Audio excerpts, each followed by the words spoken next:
कैसे पूजा करते हो तुम? बोले जैसे इंद्र की पूजा करते हो वैसे ही पूजा होगी। तो सब लोगों ने व्यंजन बनाए हैं, खीर बनाई है, पूड़ी बनाई है, महाराज पकौड़ी बनाई है, कचौड़ी बनाई है, घेवर बनाए हैं, रसगुल्ले बनाए हैं, महाराज राजभोग बनाए हैं, अंजीर की कतली बनाई है, बादाम की काजू की कतली बनाई है, और महाराज रस माधुरी रसमलाई वगैरह वगैरह अचार वाचार खींचड़ा सारा सब कुछ बनाया है। और महाराज वो सब लेके आए हैं। अब भगवान से कहा अब क्या करें? बोले अपना अपना सारा पदार्थ, अपना अपना सारा भोग लेके आओ। दे गिरिराज महाराज के पास गए हैं और आप गए होंगे गोवर्धन, वहाँ पर 7 कोस की परिधि में गिरिराज जी है। वहाँ जाकर के कन्हैया ने कहा इन्हें भोग लगाओ, लेकिन पहले इनको जल चढ़ाओ, इनके चरणों को धो। तो महाराज इनके चरण कहाँ हैं? बोले जहाँ जल का छींटा लगे वहीं इनके चरण हैं। और उसके बाद में फिर अक्षत लगाया है, कुंकुम लगाया है, पूजन हुआ है, फिर भोग लगाया है। और गिरिराज जी महाराज भी एक रूप में तो वहाँ खड़े हैं कृष्ण के रूप में, और एक रूप में वो सब भोगों को प्राप्त कर रहे हैं। आनंदो महाराज थालियों की थालियाँ खाली हो रही है। और उसके बाद में एक सखा ने कहा महाराज आपके भगवान कितने दिनों के भूखे हैं, कुछ पीछे छोड़ेंगे प्रसाद या नहीं छोड़ेंगे? भगवान ने कहा बहुत छोड़ेंगे। अब गिरिराज जी ने भोग प्राप्त करना बंद किया। अब सब लोग अपने अपने घरों में आए। यहाँ एक संदेश मिलता है, मैं 5 दिन से कह रहा हूँ, भागवत जी प्रत्येक प्रसंग से संदेश देती है। कुछ गरीब होते हैं, कुछ अमीर होते हैं, सब एक जैसे नहीं होते। तो किसी के घर से 50 ग्राम आया, किसी के घर से 5 किलो आया, किसी के घर से साधारण मिठाई आई, किसी के घर से महंगी मिठाई आई। भगवान ने एक काम किया, सब मिठाइयों को मिला दिया एक बड़े से परात में, और फिर बराबर बराबर हिस्से में सबके घरों में भिजवाया। भगवान समता का यहाँ संदेश दे रहे हैं। भगवान कहते हैं मेरी नज़र में सब एक बराबर है, कोई छोटा नहीं, कोई बड़ा नहीं, कोई अमीर नहीं, कोई गरीब नहीं, कोई ऊंचा नहीं, कोई नीचा नहीं, सब बराबर है। तो हमें भी समता का, समरसता का भाव रखना चाहिए, सबके प्रति प्रेम का भाव रखना चाहिए। अब महाराज सब लोग घर आ गए हैं। इतने में ही इंद्र को आज याद आया, अरे आज के दिन मेरी पूजा होने वाली थी, लेकिन वहाँ पर तो टाइम निकल रहा है, 10 बज गए, सुबह के 11 बज गए, 12 बज गए।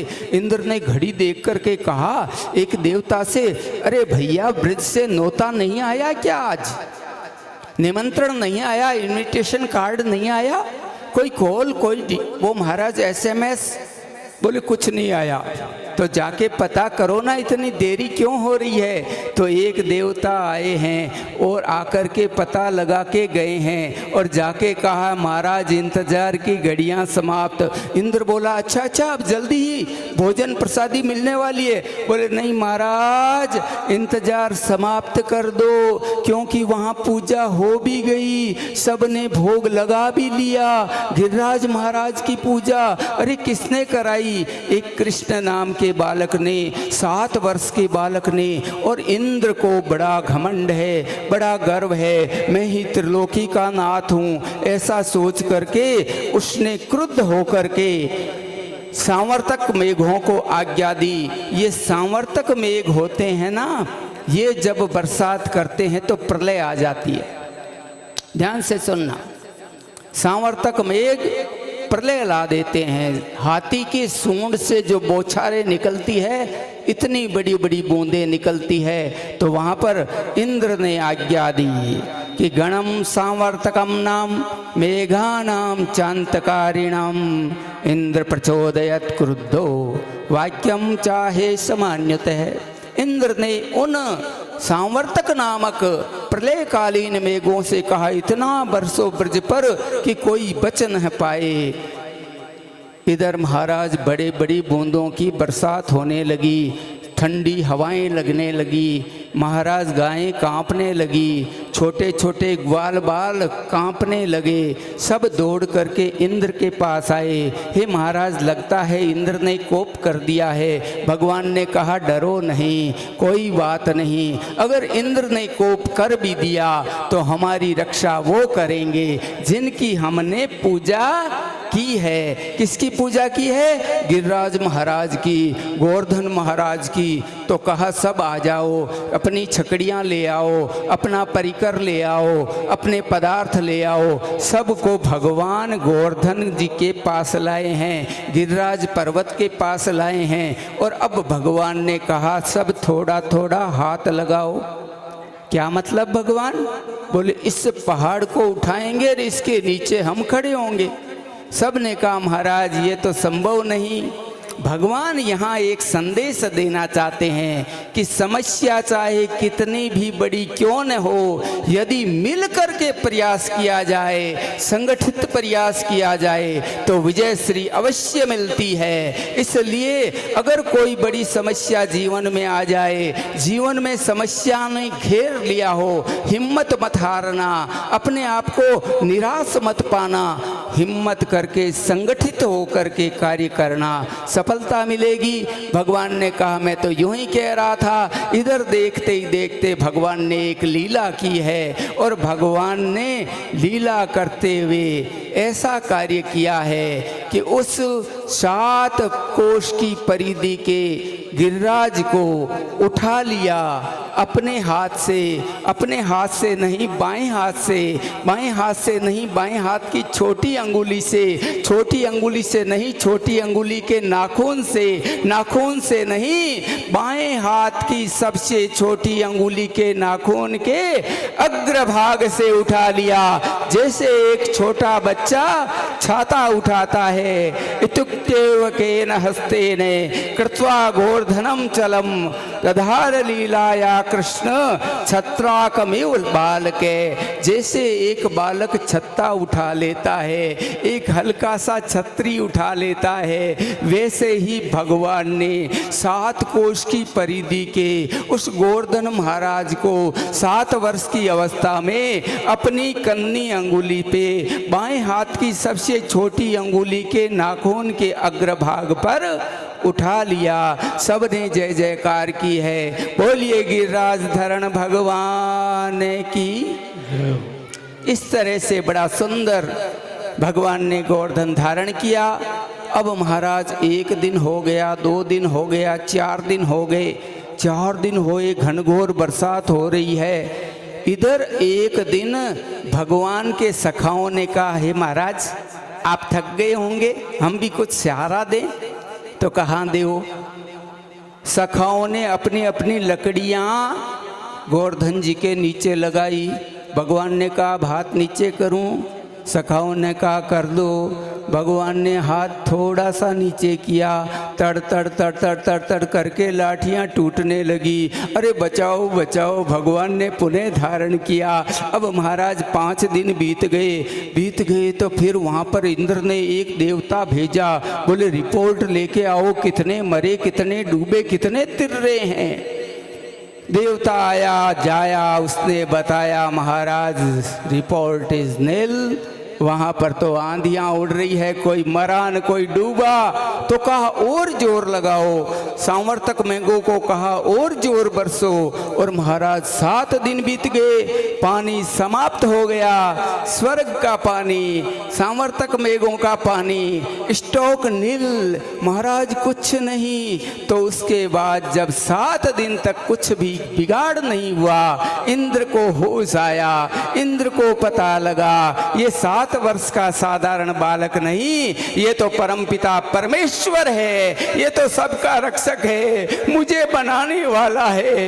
एक भ्रकुटी के इशारे पर जिसके सारा ब्रह्मांड चलता है वो श्री कृष्ण, ये भगवान हैं। तो आया, लेकिन अकेले की हिम्मत नहीं बन रही है। अगर किसी से अनबन हो जाए और सामने वाला शक्तिशाली हो तो सीधा जाके बात करने की हिम्मत नहीं होती।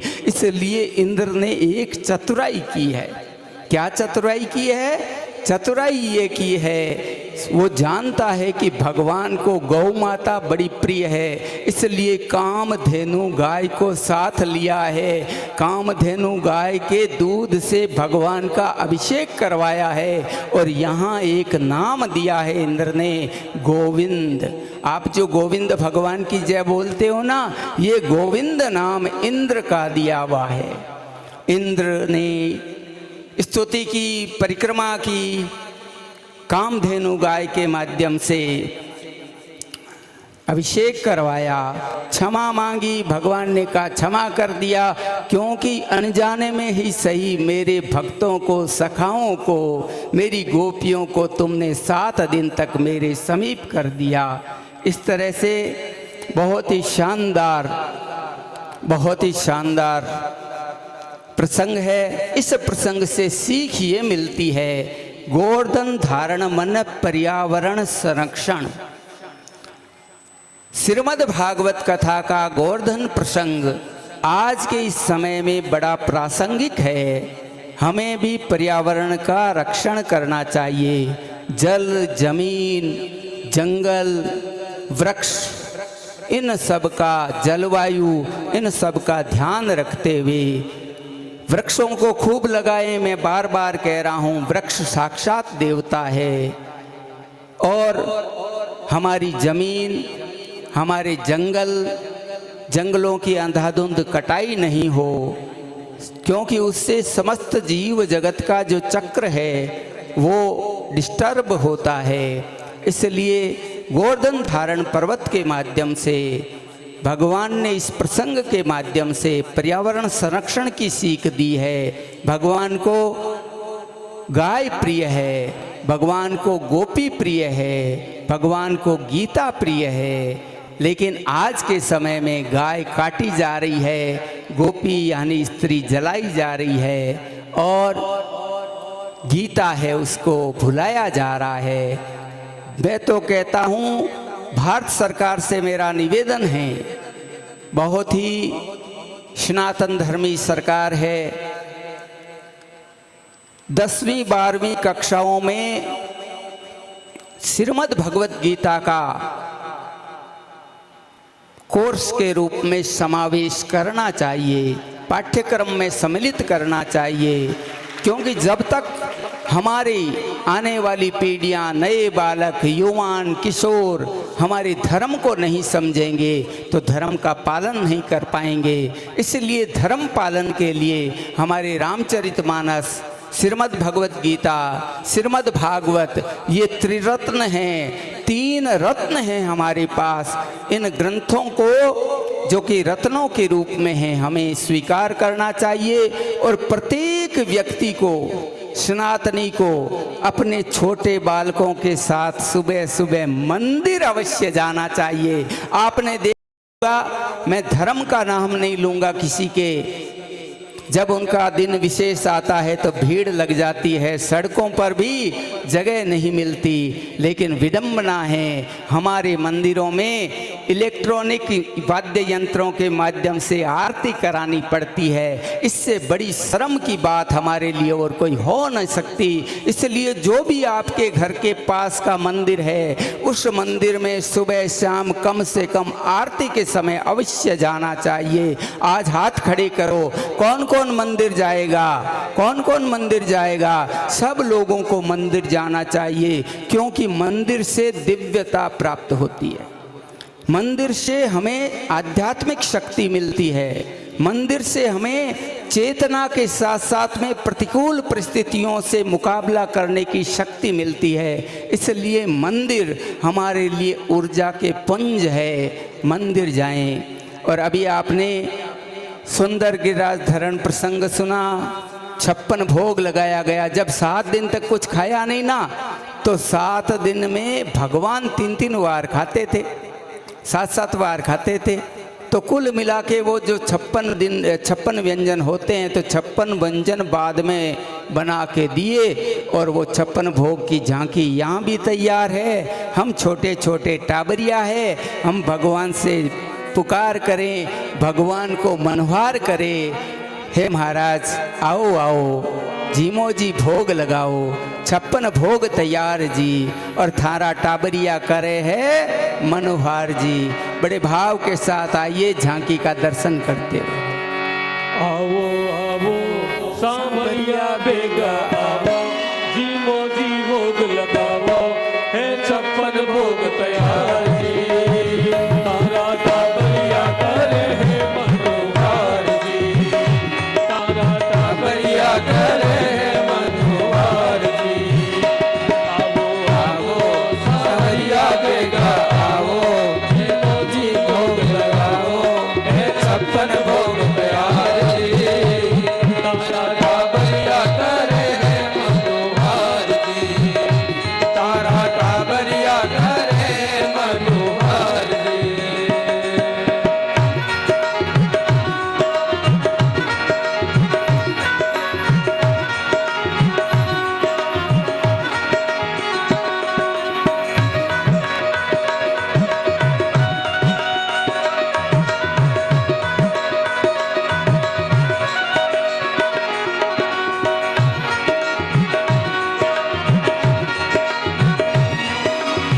केसरिया बरफी कला कंद रबड़ी, पेड़ाई मरती बालूशाही, लाडू बुंदिया जलेबी रसगुल्ला, गाजर पाक रसमलाई, गुलाब जामुन शक्कर पारा, गुलाब जामुन शक्कर पारा, केवल न्यारा न्यारा। जीवो आवो जी थोड़ो और गलावो, जीवो जी भोग लगावो, है 56 भोग तैयार जी। तारा टाबरिया करे है मनोहार जी, तारा टाबरिया करे है मनोहार जी। जय हो।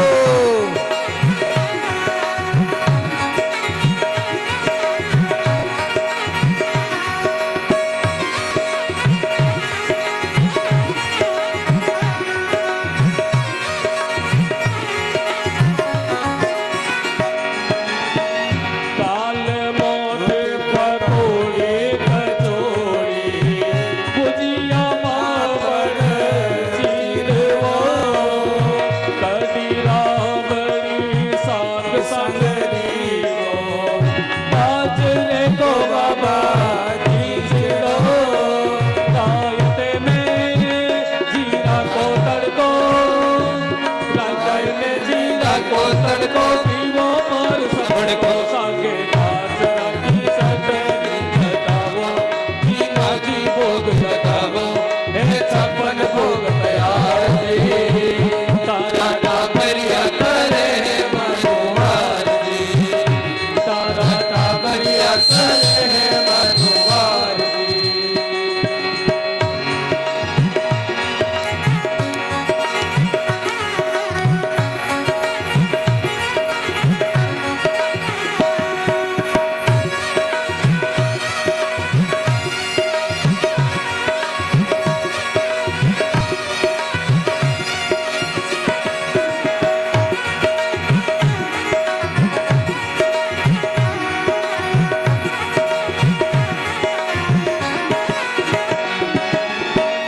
आम अमरूद अंगूर अनाना, आलू बुखारा नारंगिया, केला सेब पपीता चीकू, संतरा मौसमी रसदार धरिया, काकड़िया रे लाल मतीरा, काकड़िया रे लाल मतीरा, दाल टमाटर दिया नींबू काटो, है थोड़ो छिड़कावो, जीना जी भोग लगावो, है 56 भोग तैयार जी।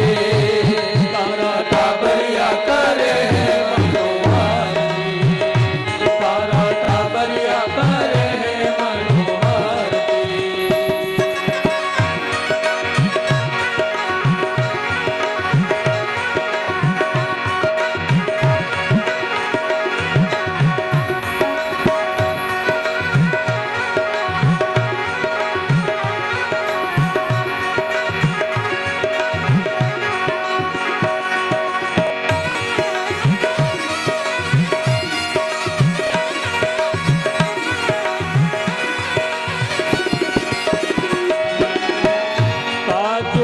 नो जाकुर मारी हो प्रचुवारा रे नाम लिया जी मजूद और आचमन करके फिर थोड़ो राम देवो सौ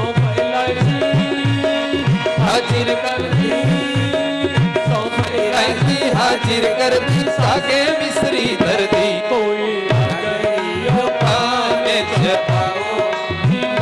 भोग लगाओ छप्पन भोग प्यारे तारा टाबरिया करे हैं मनोहर जी तारा टाबरिया करे हैं मनोहर जी आओ आओ सावरिया बेटा आओ मोदी भोग लगाओ छप्पन भोग प्यारे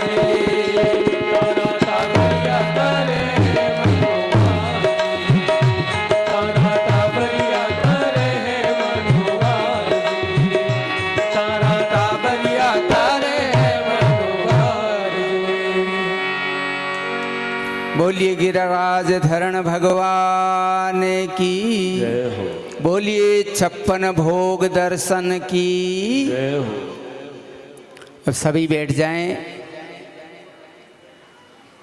आगे कथा होना तो बड़ा हॉल लेना। अभी माताएं वहाँ बड़ी कोशिश कर रही थी, कुछ को आगे खिसका रही थी, कुर्सियों को पीछे खिसका रही थी। दीवार टूटे बगैर तो भाई जगह बनेगी नहीं, जितनी थी उसमें तो बैठ गए आप। अब एकदम शांत हो जाएं, कोई आपस में बोलेगा नहीं, जहाँ जगह मिले वहाँ बैठ जाएं। अभी महाराज का प्रसंग आएगा और जिनको नाचना है ना वो भजन शुरू होते ही खड़े हो जाओ। मता मती करते हो तब तक तो भजन पूरा, फिर तो आगे जब कथा होगी तब मौका मिलेगा।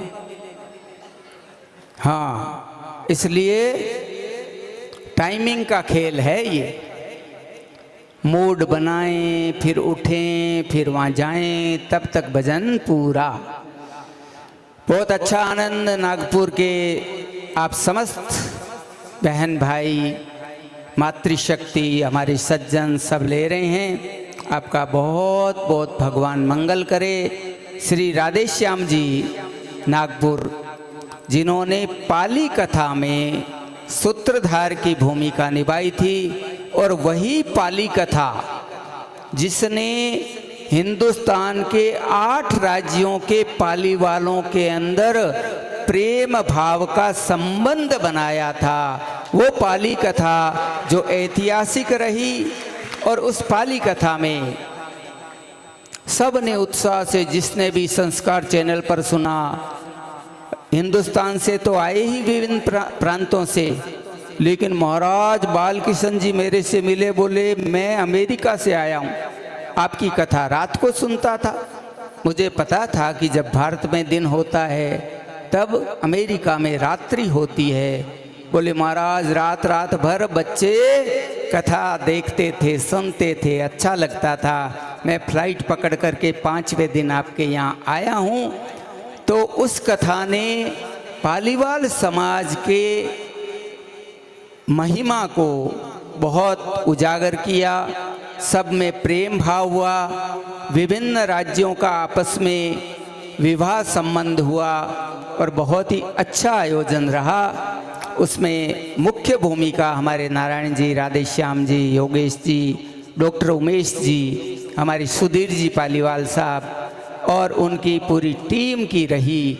इनको मैं व्यासपीठ से बहुत बहुत आशीर्वाद देता हूँ। वैसी कथा महाराज कोई ईश्वर ही कृपा कर दे तो संभव है, बाकी वो उत्साह, वो उमंग, वो आनंद और वो एक दूसरे के प्रति भावना और वो इतनी बड़ी व्यवस्था, 10-10 हजार आदमियों का एक साथ भोजन, 10,000 व्यक्तियों का एक साथ नाश्ता, दिन भर का जलपान, पाली की जितनी भी होटलें और गेस्ट हाउस आदि थे सब बुक थे।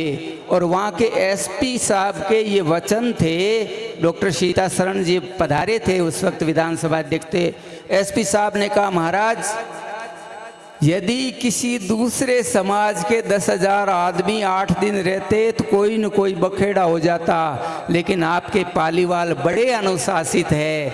8 दिनों तक 10,000 आदमियों का रहना और पाली के रहने वालों को कोई भी तकलीफ नहीं होना, ये अपने आप में एक बहुत ही विशेष बात है। तो हम अनुशासित हैं, भगवत भक्त है। पालीवाल समाज माँ रुक्मणी का कृपा पात्र है। आप सबके ऊपर माँ रुक्मणी की और भगवान कृष्ण की कृपा बनी रहे, बढ़ती रहे। इसी भावना के साथ आइए उस प्रसंग में प्रवेश करें जिसमें महारास का प्रसंग उपस्थित होता है। परम श्रद्धेय सुखदेव जी महाराज से राजर्षि परीक्षित ने पूछा है, हे महाराज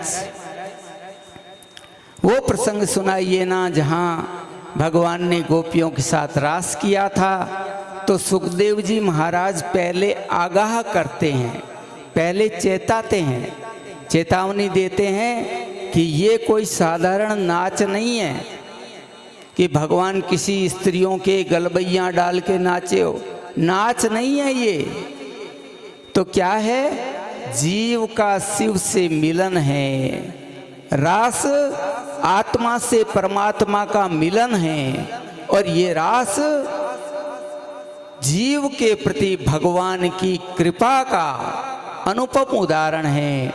तो जब चीरहरण किया था उस वक्त जब गोपियों ने कहा था महाराज आपका सामीप्य सानिध्य चाहिए, भगवान ने कहा था कि शरद ऋतु आएगी, 6-6 महीने की रात्रियां एक साथ पूंजीभूत होकर के आ जाएगी। उन शरद की रात्रियों में मैं आपके साथ में सानिध्यता सामीप्यता प्रदान करूंगा। और वो समय आया, भगवान ने बांसुरी बजाई। रात्रि का समय है, जंगल है, बियावान जंगल में भगवान त्रिभंगी मुद्रा में खड़े हैं। ये झांकी वालों में आवाज़ आ रही है, उनको बंद कराओ। त्रिभंगी मुद्रा में भगवान खड़े हैं और ऐसी स्थिति में मेरे भाई बहन, ज्यों ही भगवान ने बांसुरी बजाई, प्रत्येक गोपी को ऐसे लगा जैसे हमारा नाम ले रहे हैं। लाखों गोपियां हैं, सबको ये लग रहा ये मेरा ही नाम ले रहे हैं, मेरा ही नाम ले रहे हैं। और गोपियां अपने घर में हैं, सब गोपियां ग्रस्त है ना। तो कोई गाय का दूध दूह रही है तो दूध दूहते हुए भी वहाँ से जा रही है, भागी जा रही है। कोई पति को भोजन परोस रही है तो भोजन परोसना छोड़ के भाग रही है। कोई काजल लगा रही है तो एक आंख में काजल लगाया और एक में लगाया ही नहीं। कोई महाराज लाली लगा रही है तो ऊपर होठ पे तो लगाई, नीचे वाला होठ ऐसा ही। किसी ने वस्त्र पहने हैं तो उल्टे सुल्टे। और महाराज कोई चूल्हे पर रोटी पका रही है तो अधजली ही उसको छोड़ करके भागी है। पतियों ने रोका, पिता ने रोका, भाइयों ने रोका, बहनों ने रोका, लेकिन कोई रुक नहीं रही है। सीधे वहाँ आई है जहाँ भगवान खड़े हैं। और ज्यों ही भगवान ने गोपियों को देखा तो भगवान ने स्वागत किया।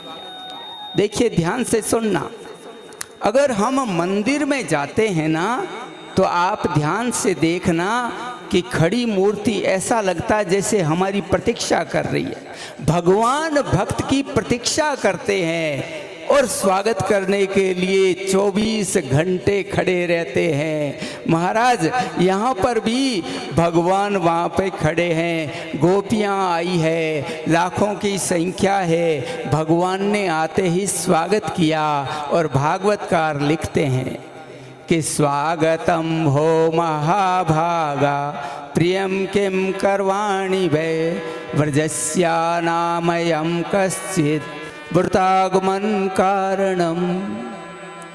स्वागतम हो महाभागा, हे महाभाग्यशाली गोपियों, आओ आओ आपका स्वागत है। मैंने एक दिन बताया था ना, श्रीमद् भागवत में महाभाग्यशाली किन्हीं किन्हीं भक्तों के लिए ही लगा है। गोपियों के लिए, सुदामा के लिए, अम्बरीश के लिए, उनके लिए ही महाभाग्यशाली शब्द लगा। तो भगवान ने संबोधन करके स्वागत किया, स्वागतम महाभागा, बहुत अच्छा किया, आपका स्वागत है। दूसरे ही पल पूछ लिया, व्रजस्यानामयम कश्चित व्रतागमन कारणम, किस लिए आई हो? गोपियाँ बोली नहीं। गोपियाँ मन ही मन सोच रही है, पहले तो बांसुरी बजा के नाम लेके पुकारता है, फिर कहता है क्यों आई हो? भगवान बोलना शुरू किए। भगवान ने कहा, देखो ये घोर जंगल है, इस जंगल को देखने आई हो ना, तो देख लिया, चली जाओ। फिर भगवान बोले, यहाँ पर चीते रहते हैं, व्याघ्र रहते हैं, शेर रहते हैं, तुम्हारा अहित कर देंगे, तुम्हारे शरीर को क्षति पहुंचा देंगे, तुम्हें मार देंगे, चली जाओ। गोपियाँ नहीं बोली। भगवान ने कहा, अच्छा रात्रि के समय तारामंडल की छवि को देखना चाहती हो तो तारामंडल की झिलमिलाहट देख ली, अब चली जाओ। गोपियाँ नहीं बोली। भगवान बोले, देखो आप अपने भाइयों को छोड़ के आई हैं, पिता को छोड़ के आई हैं, माँ को छोड़ के आई हैं, बहनों को छोड़ के आई हैं, बेटों को छोड़ के आई हैं, और सुनो पति को छोड़ के आई हैं। और भगवान यहाँ कहते हैं, पति कैसा भी हो परमेश्वर होता है। पति चाहे रोगी हो, पति चाहे गरीब हो, पति चाहे अनपढ़ हो, पति चाहे कैसा भी कमज़ोर हो, लेकिन पति परमेश्वर होता है स्त्री के लिए। आप पति को छोड़ के आई है। और यहाँ गोपियाँ बोली है। जो ही भगवान ने कहा पतियों को छोड़ के आई है, तो वहाँ पर भगवान के सामने पहली बार गोपियाँ बोली भगवान एक बात बताओ, एक स्त्री है, उसका पति है, वो पति विदेश जाता है, विदेश जाने से पहले अपना चित्र देता है, पति अपना फोटो देता है, और उस पत्नी को कहते हैं कि भाई जब तक मैं नहीं आऊँ तब तक इसी फोटो को देखना, इसी से ही आज्ञा मांगना, इसी की ही पूजा करना, इसी की सेवा करना। 6 महीने बाद वही पति वापस आता है और दरवाज़ा बजाता है, अंदर से कुंडी लगी हुई है। तो बताओ उस स्त्री को उठ करके वो दरवाज़ा खोलना चाहिए या नहीं खोलना चाहिए? ध्यान से सुनना। भगवान बोले, लो ये तो बिल्कुल सरल बात है। अरे उस स्त्री को तुरंत उठना चाहिए और झटपट दरवाज़ा खोलना चाहिए, क्योंकि असली पति आ गया है। अब तक तो फोटो को ही पति मान रही थी, लेकिन अब असली पति आ गया। गोपियों ने यहाँ बात पकड़ ली और गोपियों ने बड़ी सुंदर बात कही। गोपियों ने वेद के वेदांत की बात कही और उन्होंने कहा, महाराज ये जो संसार के पति है, इनका संबंध शरीर रहते तक है। ध्यान से सुनना। पति का, पत्नी का, भाई का, बहन का, माँ का, बेटे का, सास का, ससुर का, दामाद का संबंध कब तक है? शरीर रहते तक। शरीर समाप्त, संबंध समाप्त। हे प्रभु, ये तो इस संसार तक के पति है, लेकिन आप तो सर्वकाल के पति हो। हे प्रभु, असली पति आप हो। ये शरीर तो नहीं रहेगा, लेकिन आत्मा अजर अमर है। नैनम छिंदन्ति शस्त्राणि, नैनम दहति पावके, न चैनम कलेदन्त्यापो, न शोष्यति मारुते। तो जब जिस आत्मा को कोई काट नहीं सकता, जला नहीं सकता, बहा नहीं सकता, अजर अमर शाश्वत आत्मा, और उस आत्मा के पति है आप परमात्मा। तो इसलिए आप असली पति है। आपके पास में हम आई हैं, आप हमें निराश नहीं करें। तो भगवान ने कहा, परीक्षा ले रहा था, आओ आपके साथ रास करें। भगवान रास करने लगे, लेकिन यहाँ एक गड़बड़ हो गई। गड़बड़ क्या हुई? गड़बड़ ये हुई मेरे भाई बहन कि ये जीव है ना, इसको थोड़ा सा सुंदरता मिल जाए, अभिमान आ जाए, थोड़ा सा पैसा मिल जाए अभिमान आ जाए, थोड़ा सा बड़ा पद मिल जाए अभिमान आ जाए। इन गोपियों को अभिमान हो गया कि हम सुंदर है, इसलिए श्याम सुंदर हमारे साथ नाच रहे हैं, रास कर रहे हैं। जहाँ अभिमान आता है वहाँ भगवान नहीं रहते, भगवान वहाँ से अंतर्ध्यान हो गए। राधा जी को साथ लेकर के आगे गए तो राधा जी को मान हो गया। हालांकि श्रीमद् भागवत में राधा नाम स्पष्ट रूप से नहीं लिखा है, श्री शब्द से कई जगह संबोधित किया गया है। तो महाराज ज्यों ही राधा जी को भान हुआ, भगवान वहाँ से भी अंतर्ध्यान हो गए। और उसके बाद मेरे भाई बहन, गोपियों की दशा बहुत विहल हो गई। यमुना के किनारे उन्होंने एक गीत गाया, अपना रुदन किया, हृदय के दुखी उद्गारों को व्यक्त किया। श्रीमद् भागवत की भाषा में इसे गोपी गीत कहते हैं। आइए, बहुत लंबा है लेकिन 5 श्लोक हम सुनेंगे। गोपियाँ क्या कह रही है, उनकी आंखों से झरझर नीर बह रहा है, हृदय एकदम द्रवित हो गया है, अभिमान निकल गया है, आंखों के आंसुओं के रास्ते अभिमान दूर होकर के निर्मल हो गई है और गोपियाँ पुकार रही है। क्या कह रही है, आइए सुनते हैं। यतितेधिकं मनाम्रज श्रयत इंदिरा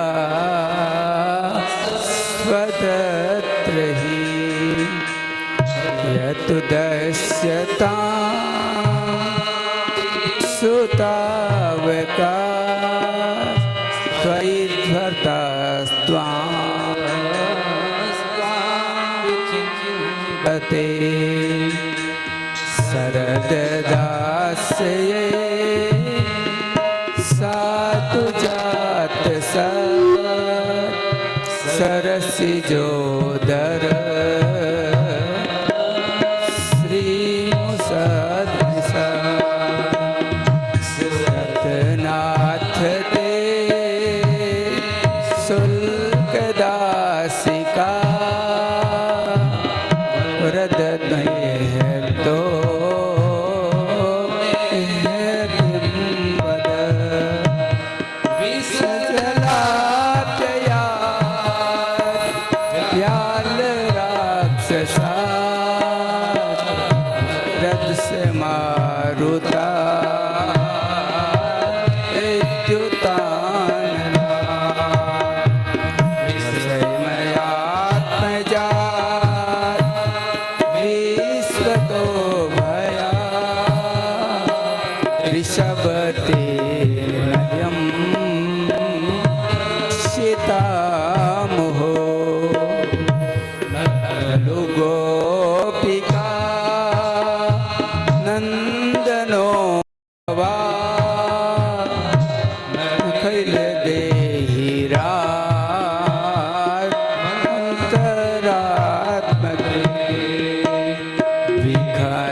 इस तरह से गोपियों ने बहुत द्रवित हृदय से, बहुत दुखी मन से अपने अंदर के समस्त अभिमान को बाहर निकाल करके गाया और बोली, जयति तेधिकम जन्मनामृजय श्रयत इंद्रिया सस्वदत्र ही। जब से आप इस ब्रिज में आए हैं तो वैकुंठ से भी अधिक शोभा ब्रिज की हो गई है। हे प्रभु, आपके आने से हम सब की शोभा अत्यधिक बढ़ गई है। आप क्यों चले गए? हे प्रभु, आप कंटिका किरण मार्गों से गए हैं, आपको कष्ट हुआ होगा। हे प्रभु, आप जाते हैं तो ऐसा लगता है जैसे प्राण प्राण जा रहे हैं। हे प्राणधन, आप क्यों चले गए हम दासियों को छोड़ के? हम अशुल्क दासिका, हम आपके बिना शुल्क की दासियां थी, फिर हमें क्यों छोड़ा? कौन सा अपराध हो गया प्रभु? और फिर ब्रह्मा जी को गालियां दे रही है। ध्यान से सुनना। गोपियां कहती है, ब्रह्मा जी आपने हमारी आंखों पर ये पलकें क्यों बनाई? क्योंकि पलकें जब झपकती है तो आपके दर्शन नहीं होते, दर्शनों में बाधा आती है। पलकों का झपकने का समय कितना होता है? बहुत कम। लेकिन उस समय में भी हम रह नहीं सकती, इसलिए ब्रह्मा को गालियां देती है, उलाहना देती है। हे ब्रह्मा, ये पलके नहीं बनाते तो अच्छा था। हे महाराज, आपने कालिए नाग पर अपने कोमल चरणों को रखा, आप हमारे वक्ष स्थल पर ये चरण रख देते। हे प्रभु, यदि मारना था तो इंद्र के कोप से क्यों बचाया? मारना था तो उस अग्नि का पान क्यों किया? हे प्रभु, अगर मारना ही था तो फिर हमें छोड़ के क्यों चले गए? ये विछोह का दुख हमें बहुत भारी पड़ रहा है। और फिर गोपियां बोली, हम मरना चाहती हैं, आपके बगैर जीना नहीं चाहती, लेकिन प्रभु मर नहीं सकती। हमने अमृत पी लिया। किसी संत ने पूछा, कौन सा अमृत? तो गोपियां कहती है, तव कथामृतम तप्त जीवनम कविभिरीडितम कल्मशापहम श्रवण मंगलम श्रीमदाततम। तो महाराज, ऐसा हमने अमृत पिया जो आपकी कथा का अमृत है। तव कथामृतम तप्त जीवनम कविभिरीडितम कल्मषापहम श्रवण मंगलम श्रीमदाततम भुवि गृह्णन्ति ते भूरिदा जना। हमने आपकी कथा का अमृत पी लिया, और जो अमृत पी लेता है फिर वो मर नहीं सकता। और ये अमृत हमने भक्तों से, संतों से, कवियों से और आपके प्यारे प्यारे महात्माओं से सुना है। हे प्रभु, अब मत सताओ, प्रकट हो जाओ, प्रकट हो जाओ। और जब भगवान को लगा अब गोपियों का अभिमान दूर हो गया तो भगवान प्रकट हो गए। मनमथ महाराज वहाँ पर पीतांबर धारण किए हुए, पहने हुए नहीं, धरे हुए, यानी कि आंखों का, गोपियों के आंखों का आंसू पहुँचने के लिए पधारे। जो ही वहाँ पर आए गोपियाँ राजी हो गई। गोपियों ने वहाँ पर भगवान को देखा, स्पर्श किया। कोई हाथ पकड़ रही है, कोई भगवान का पैर पकड़ रही है, कोई भगवान के समीप बैठ रही है। ऐसे ही बहुत सुंदर वहाँ पर इधर गोपियों ने प्रश्न किए हैं, भगवान एक बात बताओ, जो प्रेम करे उसको प्रेम करे। एक श्रेणी होती है प्रेम करने वाले को प्रेम करना, एक श्रेणी होती है कोई प्रेम करे या न करे वो प्रेम करता है, और तीसरी श्रेणी होती है प्रेम करे या प्रेम न करे वो प्रेम नहीं करता है। आप कौन से हैं? भगवान ने बोला प्रेम के बदले प्रेम करने वाला तो स्वार्थी होता है, वो तो व्यापारी है। आपने वस्तु दी, उसने रुपए दे दिए, आपने रुपए दिए, उसने वस्तु दे दी। तो प्रेम के बदले प्रेम तो स्वार्थ है। दूसरा, प्रेम करे या न करे लेकिन वो बदले में प्रेम देता। ऐसे तीन होते हैं, माता, पिता और गुरु। माँ बाप और गुरु के पुत्र पुत्री और शिष्य चाहे कैसे भी है, कहना माने ना माने, आज्ञा पालन करे न करे, लेकिन माता पिता और गुरु के हृदय से तो आशीष ही निकलती है। मेरा बेटा, मेरी बेटी, मेरा शिष्य सदैव उन्नति की ओर अग्रसर हो। तो माँ बाप और गुरु संसार में चाहे आप उन्हें प्रेम दें या न दें, वो आपको प्रेम और सम्मान देते हैं। तीसरी श्रेणी है कि जो प्रेम करे या न करे उनको प्रेम नहीं करते। तो वहाँ पर भगवान ने कहा ऐसे होते हैं 4 लोग। पहले होते हैं वो लोग जो स्वार्थी होते हैं और अपनी आत्मा में ही रमण करते हैं, आत्मा राम। दूसरे होते हैं पूर्ण काम, जिनकी कामनाएं पूर्ण हो गई फिर उन्हें प्रेम व्रेम से मतलब नहीं। तीसरे होते हैं अज्ञानी जो जानते ही नहीं। और चौथे होते हैं गुरुद्रोही कृतज्ञ।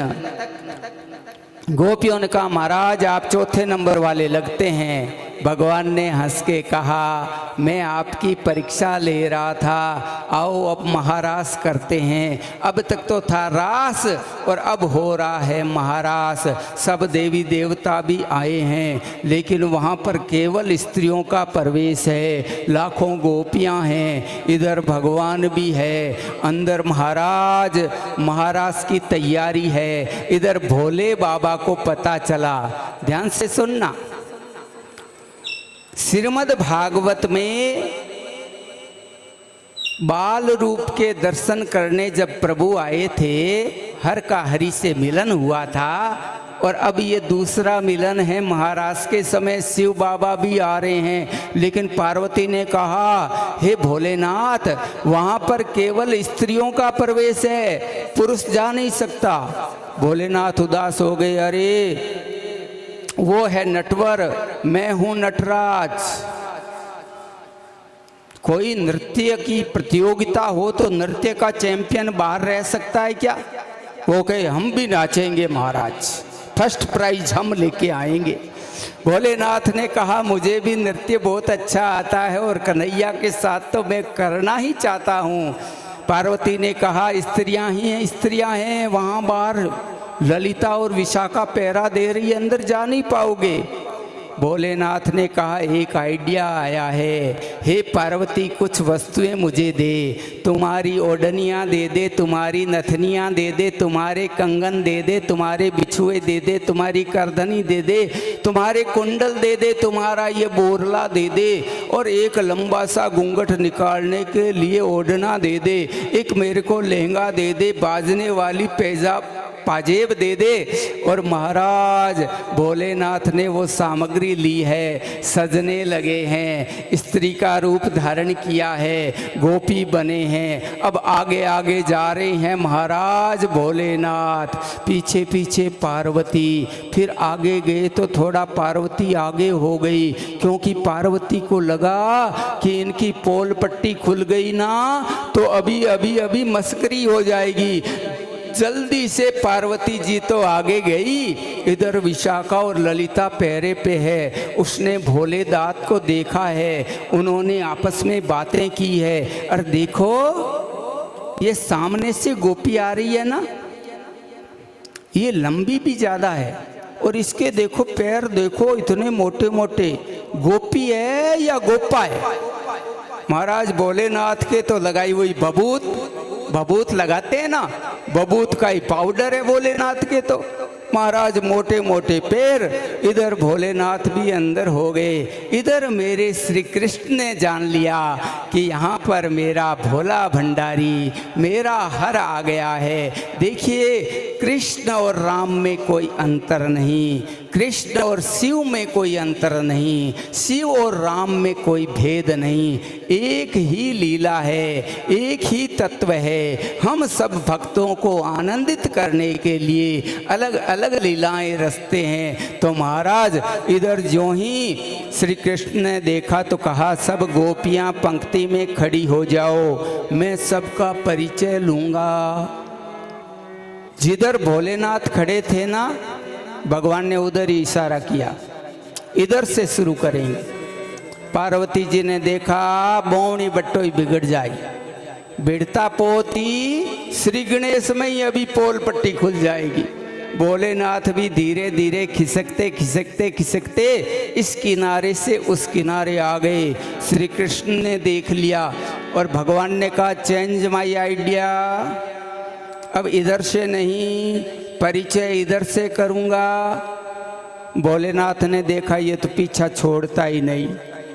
फिर भगवान बोले मुझे सब जीवों का परिचय मालूम है। भगवान श्रीमद् भगवत गीता में कहते हैं ममे वांसो जीव लोके जीव भूत सनातने, ये जितने भी जीव है वो मेरे अंश है, मेरे अपने हैं। अपना कितना सौभाग्य है। अगर कोई प्रधानमंत्री कहे, कोई राष्ट्रपति कहे, राष्ट्राध्यक्ष कहे कि ये मेरा आदमी है तो उसका कितना मान बढ़ जाता है। लेकिन राष्ट्रपतियों के भी राष्ट्रपति, राष्ट्राध्यक्षों के भी राष्ट्राध्यक्ष, महामहिमों के महामहिम भगवान स्वयं कहते हैं ये मेरे आदमी है। समस्त जीव जगत को अपना भगवान मनाता है, अपना मानते हैं। ममे वांसो जीव लोके जीव भूत सनातने। तो महाराज फिर महारास प्रारंभ हुआ। सुंदर महारास होते ही भोले बाबा भी थिरकने लगे, नाचने लगे। महाराज भोले बाबा के तो गले में है सर्प। धीरे से वो आया बाहर, ओढ़नियां हो गई पीछे। सबने देखा, दर्शन किया। गोपियों को भी सद्भाग्य की प्राप्ति हुई, भोलेनाथ के दर्शन हुए। बोलिए हरिहर भगवान की।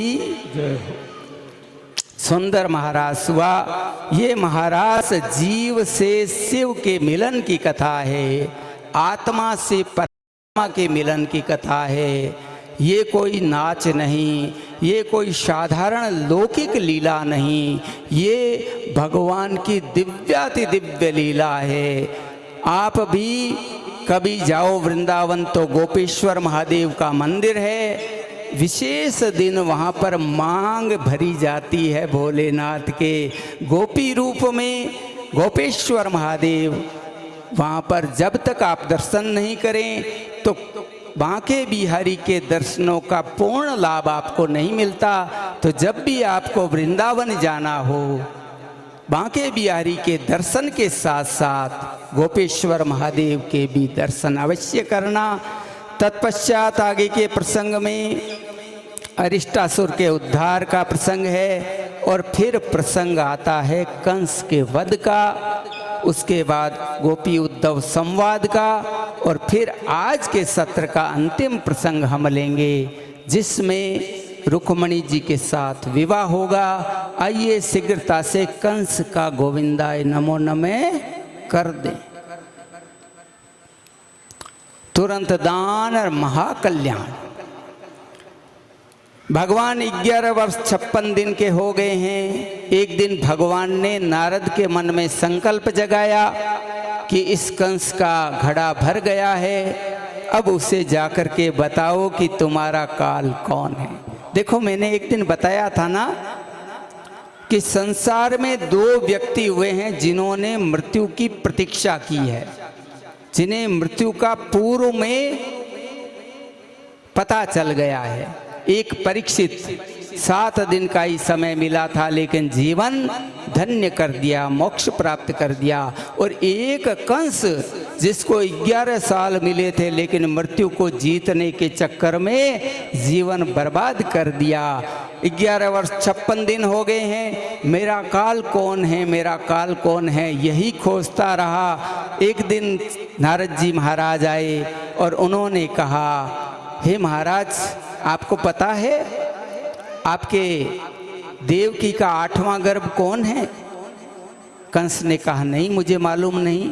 तो कहा कि देवकी का 8वां कंस देखो ये नंद यशोदा के यहाँ जो रह रहा है वो कन्हैया है। और 7वां गर्भ जिसके लिए ये घोषणा हुई थी कि गर्भ गिर गया, वो गर्भ गिरा नहीं था, संकर्षित करके पहुंचाया गया था रोहिणी के गर्भ में, वो बलराम हैं। ये दरअसल देवकी का ही 7वां गर्भ है। तो 7वां और 8वां दोनों गर्भ वो है। यही आपके काल है। क्या करना चाहिए? बोले एक धनुष यज्ञ का आयोजन करवाओ, सुंदर मेले का आयोजन करवाओ और उनको बुलाओ। तो अक्रूर जी के माध्यम से कंस बलराम को बुलाया जाता है। अक्रूर जी आते हैं और कहते हैं कि राजाज्ञा है, मेला है, मामा ने भांजों को बुलाया है, 2-3 दिन की बात है। नंद बाबा तो मन महसूस करके मान गए। लेकिन भोली भाली यशोदा उसने कहा ना ना, मैं अपने कन्हैया को कहीं नहीं जाने दूंगी। अरे जिसके एक छींक आने पर 100 वैद्य खड़ा कर देती थी, जिसके एक क्षण ओझल हो जाने पर मेरा प्राण निकल जाता था, उस लाला को मैं जाने नहीं दूंगी, ऐसा कहा। लेकिन समझाया, नहीं मानी। माँ तो भैया माँ होती है। एक प्रसंग में सुनाया करता हूँ। एक बार की बात है, एक माँ और बेटा थे। माँ कानी थी, एक आंख नहीं थी उसकी। छोटा सा बालक उसे विद्यालय पहुंचाती थी, विद्यालय से लाती थी। ये क्रम चलता रहा। एक दिन उस बेटे ने कहा अपनी माँ से, माँ तू मेरे साथ विद्यालय मत आया कर, विद्यालय आती हो तो मेरे साथी मुझे चिढ़ाते हैं, तू काणी माँ का बेटा है, काणी माँ का बेटा है, मुझे शर्म लगती है। माँ ने कहा कोई बात नहीं बेटा। धीरे धीरे समय बीता, बच्चा बड़ा हो गया, बेटा बड़ा हो गया, विवाह हो गया, अलग रहने लगा। एक दिन उस गुड़िया को समाचार मिला मेरे पोता हुआ है। देखने गई, लेकिन बाहर दरबारों ने धक्का दे के गिरा दिया। अरे बुढ़िया कहाँ गिर रही हो, कहाँ अंदर घुस रही हो। माँ ने गिरते गिरते कहा, हे बेटा तू भी जुग जुग जिए, तेरा बेटा भी, मेरा पोता भी जुग जुग जिए, किसी के भी पैर में कांटा भी नहीं चुभे, तुम्हारी उन्नति प्रगति होती रहे। ऐसे मन से उद्गार निकले। फिर धीरे धीरे समय बीता और एक दिन वही बेटा बड़ा अफसर बन करके उसी विद्यालय में आया जिस विद्यालय में पढ़ता था, और माँ छोड़ने जाती थी। बहुत वर्षों के बाद आया था। इतने में उसे माँ की याद आई। अरे यहाँ मेरी माँ रहती थी, यहाँ पास में ही एक कमरा था। एक वृद्ध व्यक्ति ने कहा आओ मैं तुम्हें माँ से मिलाता हूँ। वो वृद्ध व्यक्ति उसको पकड़ करके उस कमरे में ले गया, लेकिन वहाँ माँ नहीं थी। एक पत्र पड़ा था, उस पत्र में लिखा था, हे बेटा तू सुखी रहे, तेरा परिवार सुखी रहे, तू फले फूले, तेरी उन्नति दिन और रात चौगुनी होती जाए।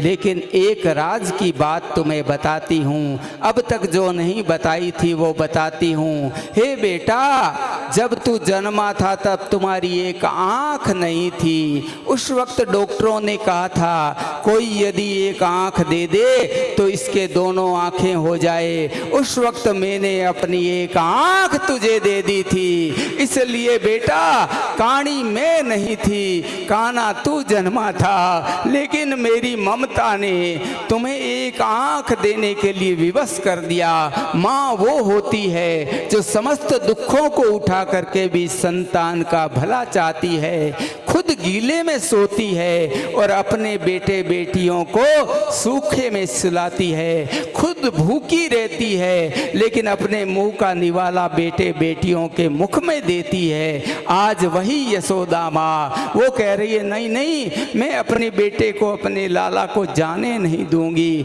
लेकिन समझाया गया, राजाज्ञा है, मन महसूस कर जा रहे हैं। सब लोग वहाँ पर दुखी है। गायें रुआसी होके आ गई है, गोप ग्वाले आ गए हैं, गोपियाँ रथ के आगे सो गई है, पत्ते भी उदास दिखाई दे रहे हैं कि अलविदा कहकर जब कोई आँखों से दूर होता है, आँखें देखती रहती है मगर दिल मजबूर होता है।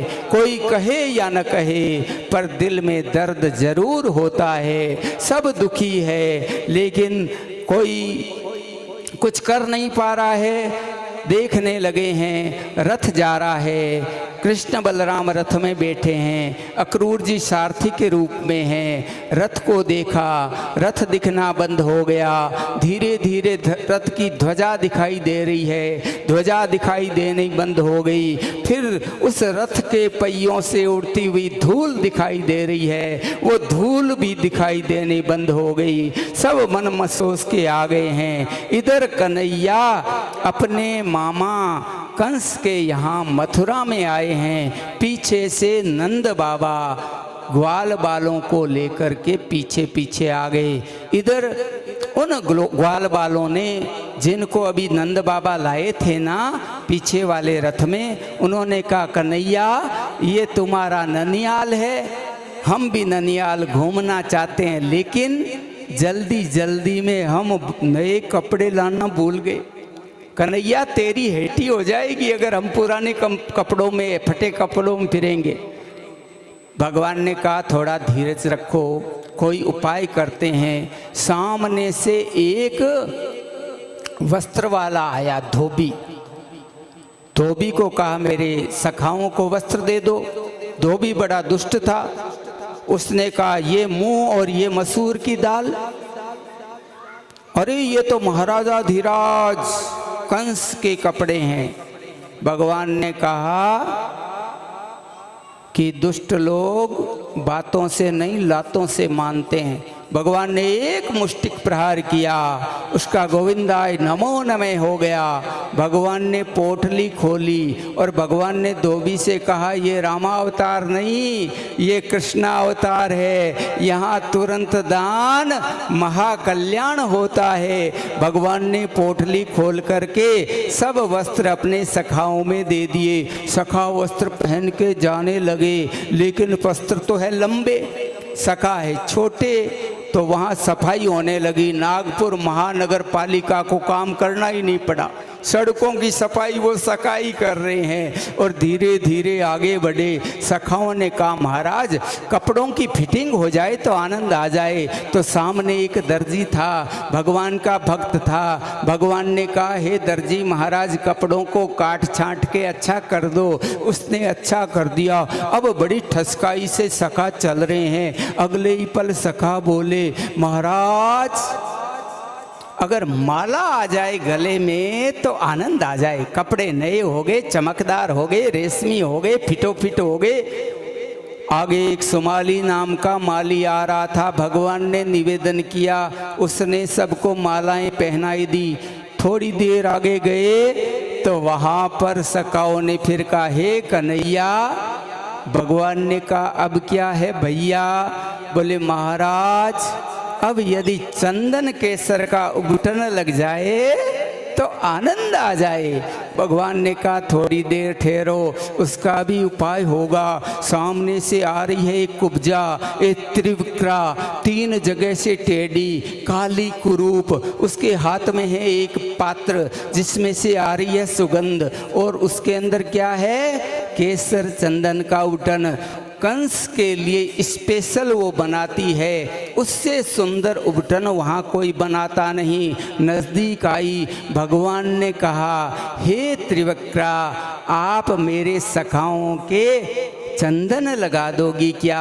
उसने भगवान को देखा, निहाल हो गई। उसने हामी भरी, सब सखाओं के केसर चंदन लगाया। फिर भगवान ने उसे पुकारा और एक ऐसे संबोधन से पुकारा, वो निहाल हो गई, माला माल हो गई। भगवान ने कहा सुंदरी, और जो ही ये नाम सुना जीवन में पहली बार काली कुरूप, 3 जगह से टेढ़ी, उसे कौन सुंदरी बोले। लेकिन जो ही भगवान ने कहा सुंदरी, वो महाराज बोल उठी, आंखों में झरझर नीर बहते हुए कहने लगी अरे महाराज मैं काहे की सुंदरी, कैसी सुंदरी? भगवान ने कहा नजदीक आओ, मेरे उबटन लगाओ।